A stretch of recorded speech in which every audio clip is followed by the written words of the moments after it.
warahmatullahi wabarakatuh. Alhamdulillah. Alhamdulillahilladzi kataba alaina as-siyama fi syahri Ramadan. Syahrul Ramadan alladzi unzila fihi al-Qur'an hudan lin-nas wa bayyinatin minal huda wal furqan. Asyhadu an la ilaha illallah wahdahu la syarika lah wa asyhadu anna Muhammadan abduhu wa rasuluhu la nabiyya ba'dah. Allahumma shalli wa sallim wa barik ala sayyidina wa nabiyyina wa syafi'ina wa habibina wa maulana Muhammadin wa ala alihi wa sahbihi wa man tabi'ahum bi ihsanin ila yaumiddin, amma ba'd. Alhamdulillah, syukur kita kepada Allah Subhanahu wa taala atas limpahan rahmat dan karunia-Nya. Salawat dan salam semoga senantiasa tercurah kaliban junjungan kita, uswatun hasanah kita, qudwah kita, baginda Nabi besar Muhammad sallallahu alaihi wasallam. Jamaah salat subuh yang dirahmati Allah, hari ini kita memasuki hari ke-27. Tersisa 3 malam lagi. Hanya tersisa 1 malam ganjil saja, malam ke-29. Layak benar buat kita hari ini untuk merenung apakah Ramadan kali ini kita berhasil meraih derajat takwa. Ya ayyuhalladzina amanu kutiba alaikumussyam kama kutiba alal ladzina min qablikum la'allakum tattaqun. Ayat 183 surat Al-Baqarah ini menjadi ayat yang kadang-kadang melampaui kapasitasnya, karena seolah-olah hanya itu ayat yang berbicara tentang siam Ramadan. Padahal ada 5 ayat, ada 4 ayat setelah itu. Walaupun ini ayat utama, diwajibkan atas kita berpuasa sebagaimana diwajibkan atas orang-orang sebelum kita. Maka sesungguhnya yang tidak kita sadari, pada saat itu ayat ini diturunkan, puasa kita tidak seperti ini. Bukan puasa Ramadan. Saat itu puasa umat Islam bukan puasa Ramadan. Ya, ayyamam ma'dudat di ayat 184-nya. Ayyamam ma'dudat, hari-hari yang terhitung. Itu 13, 14 dan 15 setiap bulannya. 13, 14 dan 15, bukan Ramadan. Di ayat 185 baru syahrul Ramadan alladzi unzila fihil Qur'an hudal linnas wa bayyinatin minal huda wal furqan. Faman syahida minkumus syahra falyasum. Barang siapa menyaksikan bulan hilal pada bulan itu, maka berpuasalah. Saat itu baru puasa Ramadan, dan saat itu gempar di kalangan kaum muslimin. Mengapa? 13, 14, 15 sebulan sekali, 3 hari puasa selama setahun penuh, bisalah, mudah. Tetapi puasa 1 bulan penuh Ramadan pada waktu itu adalah puasa yang sangat menakutkan, mengerikan. Kenapa? Karena pada saat itu puasanya tidak seperti sekarang. Bukan dari sejak terbit matahari sampai tenggelam, tidak. Saat itu puasa sejak ba'da salat Isya tidur, ketika terbangun puasa. Sementara mereka ingin petani di Madinah itu rata-rata petani, yang ketika mereka siangnya kerja keras, malamnya itu susah untuk bertahan. Kalau puasa kayak gitu, maka ketika dia misalnya buka ba'da maghrib, setelah buka ketika dia tertidur, bangun puasa dimulai. Ya, maghrib buka, andai tertidur, bangun puasa dimulai. Wah, berat sebulan penuh. Kadang-kadang mereka seperti andai kata maghrib mereka tertidur, maka lepas bangun badai saya sudah nggak buka seharian. Maka puasa yang sekarang itu ada di ayat 187. Puasa yang seperti sekarang ada di ayat 187, dijelaskan bahwa berpuasa wa atimus syiyama, berpuasa hatta yatabayyana lakum khaitul abyadi minal khaitil aswad, sampai jelas benang putih dan benang hitam. Maksudnya fajar. Ya, ada yang mengartikan secara literal, matikan lampu. Matikan lampu, cari benang hitam sama benang putih, susah. Itu maksudnya terbit fajar. Tetapi hadirin yang dirahmati Allah Subhanahu wa taala, di antara 4-5 ayat ini Allah selipkan di ayat 186 Yang ini kadang apa maksudnya? 183 tentang puasa, 184 tentang puasa, 185 tentang puasa, 187 tentang puasa, tapi 186 terselip. Wa idza sa'alaka ibadi anni fa inni qarib. Dan apabila hambaku bertanya tentang aku, maka sesungguhnya aku dekat. Ujibu da'watad da'i idza da'an. Aku akan mengabulkan doa hambaku ketika ia berdoa. Falyastajibuli. Syaratnya adalah maka penuhilah penuhilah panggilanku. Falyastajibuli, penuhilah kewajiban untukku. Wal yu'minu bi, dan berimanlah kepadaku. Hadirin yang dirahmati Allah Subhanahu wa taala, diselipkan ayat 186 ini.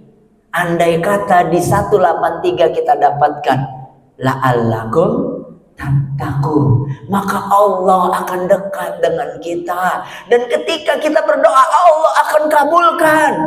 Jangankan dekat dengan Allah, jangankan dekat dengan Allah, dekat dengan lurah saja banyak yang belagu, dekat dengan camat aja banyak yang sombong, dekat dengan kapolsek saja petang-tang peteng-teng, dekat dengan kapolres tengik, dekat dengan pangdam dikasih pinjam beceng, ya apalagi bukan beceng ini M16 laras panjang, atau dikasih RPG gitu, ya Yasin 105 punyanya Hamas, punya jalan petang-tang tetenggo Yasin macam-macam loh, ya.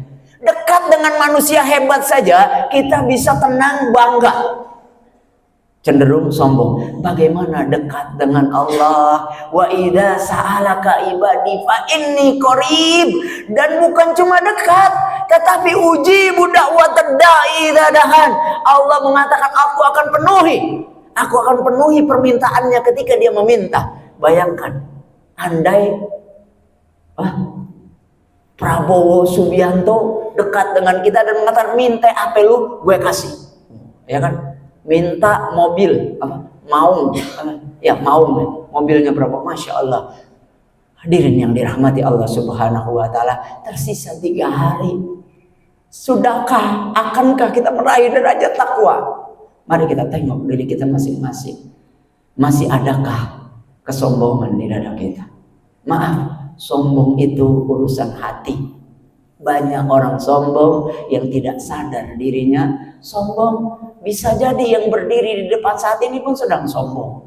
Bisa jadi kita pun sedang sombong. Orang berilmu bisa sombong dengan ilmunya. Orang kaya bisa sombong dengan hartanya. Ya, para ustadz bisa sombong dengan ceramahnya. Semua yang kita miliki bisa sombong, dan bahkan yang tidak punya apa-apa bisa sombong sesombong-sombongnya. Na'udzubillahi min zalik.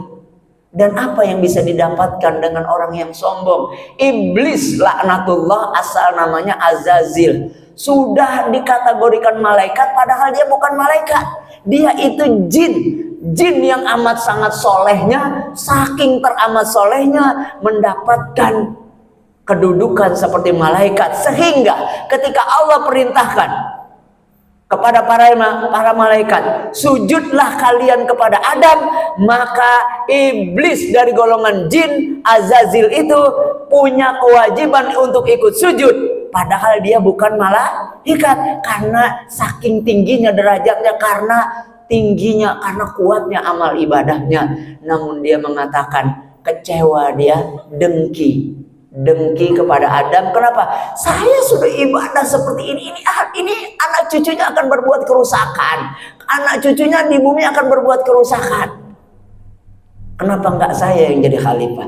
Ana khairum minhu. Kapan? Masih adakah kita terkadang merasa lebih baik dari orang lain?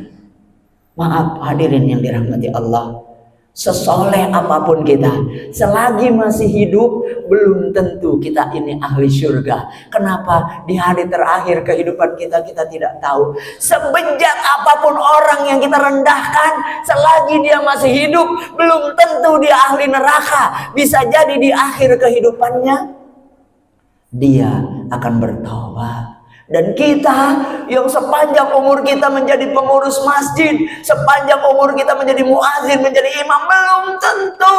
Bahkan hafiz Quran ada yang tergoda dengan kecantikan seorang putri Romawi dan kemudian murtad.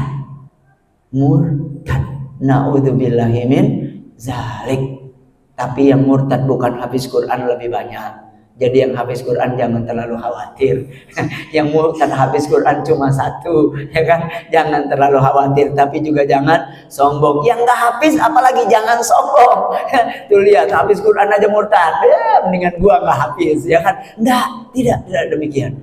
Hadirin yang dirahmati Allah Subhanahu wa taala, sudahkah kita raih derajat takwa? Adakah masih kesombongan? Sudahkah kita mau rela sekuat tenaga, sedasar hati kita menerima semua yang Allah tetapkan, menerima semua ketentuan hukum-hukum Allah, baik yang kita sukai maupun yang kita berat menerimanya, Ada sebuah nasihat dari seorang guru, ya, seorang habib bercerita. Dia bertanya kepada gurunya, "Wahai guru, bagaimana dengan sholatku yang kadang aku laksanakan, namun tanpa ada kekhusyuan? Aku tidak, rasanya males banget buat sholat, nggak enak bener rasanya, tapi aku paksakan kakiku melangkah. Tapi sholat itu terasa begitu hambar, tapi aku paksakan aku untuk sholat, aku berusaha untuk buat khusyuk, tapi sulit sekali. Guruku, bagaimana dengan sholatku itu?" Teman-temannya yang lain langsung meletakkan penanya, menghentikan aktivitasnya, dan mereka semua tertarik dengan pertanyaan itu. Mengapa? Itu pertanyaan kita semua, bukan? Itu pertanyaan kita semua. Ada kalanya kita begitu enggan sholat, namun kita paksakan. Dan jawaban sang guru, saya lupa namanya, Syekh Akram kalau tidak salah, menakjubkan. Apa jawaban sang guru? Bisa jadi itulah sholatmu yang paling disukai Rabbmu. Ya Allah, kok bisa? Karena ketika engkau mudah untuk sholat, kemudian kakimu melangkah, maka effort itu apa? Kemauan, usaha yang kamu lakukan itu tidak banyak. Ketika kita sedang banyak masalah, doa kita khusyuk, betul? Benar. Ketika kita sedang diliputi masalah, sholat kita tuh bisa sampai menangis, betul? Tetapi ketika hidup kita sedang baik-baik saja, ke masjid itu begitu berat. Ketika yang umurnya sudah cukup menjelang ya, bau-bau tanah sudah muncul gitu kan, rambut sudah memutih, atau seperti saya yang putih dikit tapi rambutnya juga sangat sedikit, rontok mirip bayi lagi, gigi hilang, rambut hilang gitu kan, maka ke masjid itu begitu mudah. Kenapa? Udah umur. Tetapi bagi anak-anak muda, yang saya bangga sekali, malam tadi itikaf banyak anak mudanya. Ya Allah, anak-anak muda umur merasa masih panjang, merasa ya kan? Karena belum tentu yang tua duluan, belum tentu yang muda belakangan, ya kan? Karena saya sudah tua, nggak mau duluan, ya, nggak mau duluan. Yang muda mau duluan boleh. Biasanya muda buru-buru kan ya? Yang muda biasanya buru-buru kecuali soal mati. Ya Allah ya Rahman, ternyata bisa jadi sholat dan puasa, puasa yang rasanya begitu berat, yang lapar gitu kan, jam 9 sudah keroncongan, jam 9 sudah lapar sekali, jam 12 sudah kayak mau mati gitu. Jam ada asar itu, ya Allah, ini azan maghrib lama banget, sudah 2 azan berat sekali. Bisa jadi itulah puasa yang sangat Allah sukai, karena al-ajru kal jinsil amal. Hadirin jamaah sholat subuh yang dirahmati Allah, tersisa 3 hari, dan amal itu, bahkan hidup kita ini tergantung dari akhirnya. Lupakan 26 hari yang mungkin kita sia-siakan, lupakan. Tersisa 3 hari ini yang terpenting. Tersisa 3 hari ini yang terpenting. Lupakan. Andai semalam malam 27 pun ketiduran, ba'da tarawih pulang, ingat-ingat sudah azan subuh, nggak sempat lagi semalam itikaf. Lupakan. Kenapa? Karena khairul amal akhiruha, sebaik-baik amal itu penghujungnya. Maka tersisa 3 hari, mudah-mudahan bisa mengantarkan kita pada derajat takwa, bisa mengantarkan kita pada derajat takwa yang benar datang dari Allah, yang salah berasal dari diri saya pribadi. Mohon dibukakan pintu maaf yang seluas-luasnya. Akhirul kalam, hadanallahu wa iyyakum ajmain. Alafu minkum. Wassalamualaikum warahmatullahi wabarakatuh.